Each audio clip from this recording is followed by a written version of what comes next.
প্ৰথমটো খবৰ শিক্ষক আৰু কৰ্মচাৰী সকলৰ বাবে এটা অতি ডাঙৰ খবৰ এতিয়াৰ পৰা 1 এপ্ৰিলৰ পৰা বাধ্যতামূলক হৈছে শিক্ষা সেতু এপত উপস্থিতি আমি পুনৰবাৰ উল্লেখ কৰিব বিচাৰিম এটা ডাঙৰ খবৰ বুলি ক'ব লাগিব শিক্ষক কৰ্মচাৰী সকলৰ বাবে এটা অতি ডাঙৰ খবৰ 1 এপ্ৰিলৰ পৰা শিক্ষা সেতুত উপস্থিতি বাধ্যতামূলক আমি জনাই যাবলৈ বিচাৰিছো ডাঙৰ খবৰ এতিয়া ৰাজ্যৰ বিদ্যালয়সমূহত কৰ্মৰত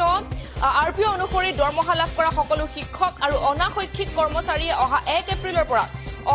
এপ্ৰিলৰ পৰা বাধ্যতামূলকভাৱে শিক্ষা সেতু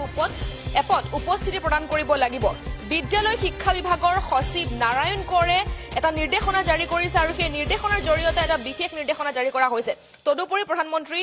পোষণ শক্তি নিৰ্মাণ চমুকৈ পিএম পোষণ আঁচনিৰ অধীনত থকা বিদ্যালয়সমূহৰ মুৰব্বীসকললৈকো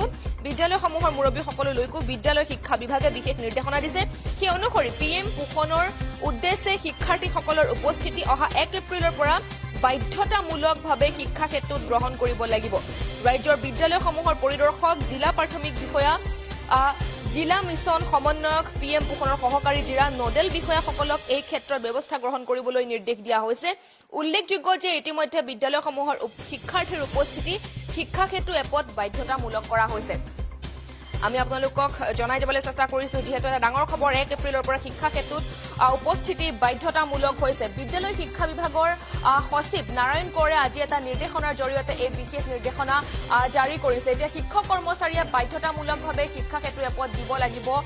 উপস্থিতি এটা নতুন শিক্ষা বৰ্ষৰ পৰা সকলো শিক্ষক কৰ্মচাৰীয়ে বাধ্যতামূলকভাৱে শিক্ষা ক্ষেত্ৰ এপত উপস্থিতি দিব লাগিব আৰু আজি আসলতে বিদ্যালয় শিক্ষা বিভাগৰ জ্যেষ্ঠ সচিব নাৰায়ণ কোঁৱৰে এই নিৰ্দেশনা জাৰি কৰিছে একেদৰে সেই নিৰ্দেশনাটোত পিএম পোষণ আঁচনিয়ে সামৰি লোৱা শিক্ষানুষ্ঠানসমূহৰ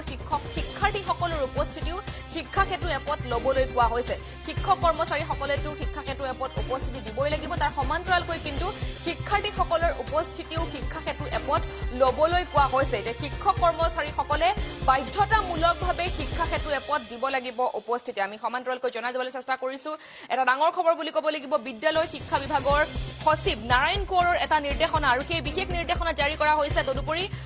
প্ৰধানমন্ত্ৰী পোষণ শক্তি নিৰ্মাণ চমুকৈ পিএম পোষণ আঁচনিৰ অধীনত থকা বিদ্যালয়সমূহৰ মুৰব্বীসকললৈকো শিক্ষা বিভাগে বিশেষ নিৰ্দেশনা দিছে সেই অনুসৰি পিএম পোষণৰ উদ্দেশ্যে শিক্ষাৰ্থীসকলৰ উপস্থিতি অহা 1 এপ্ৰিলৰ পৰা বাধ্যতামূলকভাৱে শিক্ষা ক্ষেত্ৰত গ্ৰহণ কৰিব লাগিব ৰাজ্যৰ বিদ্যালয়সমূহৰ পৰিদৰ্শক জিলা প্ৰাথমিক বিষয়া জিলা মিছন সমন্বয়ক পিএম পোষণৰ সহকাৰী জিলা নোডেল বিষয়াসকলক এই ক্ষেত্ৰত ব্যৱস্থা গ্ৰহণ কৰিবলৈ নিৰ্দেশ দিয়া হৈছে আৰু এটা উল্লেখ কৰিব লাগিব যে ইতিমধ্যে কিন্তু বিদ্যালয়সমূহৰ শিক্ষাৰ্থীসকলৰ উপস্থিতি শিক্ষা ক্ষেত্ৰ এপত বাধ্যতামূলক কৰা হৈছে আমি জনাই যাবলৈ চেষ্টা কৰিছো ডাঙৰ খবৰ বুলি ক'ব লাগিব শিক্ষক কৰ্মচাৰীসকলৰ বাবে ডাঙৰ খবৰ আৰু এতিয়া শিক্ষক কৰ্মচাৰীসকলে বাধ্যতামূলকভাৱে শিক্ষা ক্ষেত্ৰ এপত দিব লাগিব উপস্থিতি 1 এপ্ৰিলৰ পৰা শিক্ষা ক্ষেত্ৰত উপস্থিতি বাধ্যতামূলক শিক্ষক কৰ্মচাৰীসকলৰ সমান্তৰালকৈ এতিয়া নতুন শিক্ষা বৰ্ষৰ পৰা সকলো শিক্ষক কৰ্মচাৰীয়ে বাধ্যতামূলকভাৱে শিক্ষা ক্ষেত্ৰ এপত উপস্থিতি দিব লাগিব আৰু এই কথা বিদ্যালয় শিক্ষা বিভাগৰ জ্যেষ্ঠ সচিব নাৰায়ণ কোঁৱৰে এই নিৰ্দেশনা জাৰি কৰিছে একেদৰে সেই নিৰ্দেশনাটোত পিএম পোষণ আঁচনিয়ে সামৰি লোৱা শিক্ষানুষ্ঠানসমূহৰ শিক্ষাৰ্থীসকলৰ উপস্থিতিও শিক্ষা ক্ষেত্ৰ এপত লবলৈ কোৱা হৈছে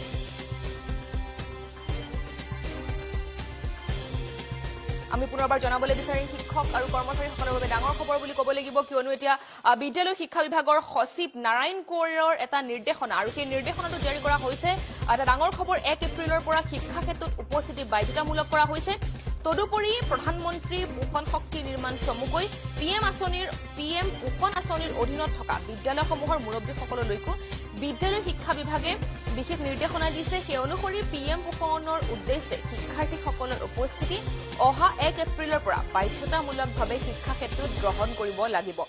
ৰাজ্যৰ বিদ্যালয়সমূহৰ পৰিদৰ্শক জিলা প্ৰাথমিক শিক্ষা বিষয়া জিলা মিছন সমন্বয়ক পিএম পোষণৰ সহকাৰী জিলা নোডেল বিষয়াসকলক এই ক্ষেত্ৰত ব্যৱস্থা গ্ৰহণ কৰিবলৈ নিৰ্দেশ দিয়া হৈছে উল্লেখ কৰিব লাগিব যে ইতিমধ্যে বিদ্যালয়সমূহৰ শিক্ষাৰ্থীৰ উপস্থিতি শিক্ষা ক্ষেত্ৰ এপত লোৱাটো বাধ্যতামূলক কৰা হৈছে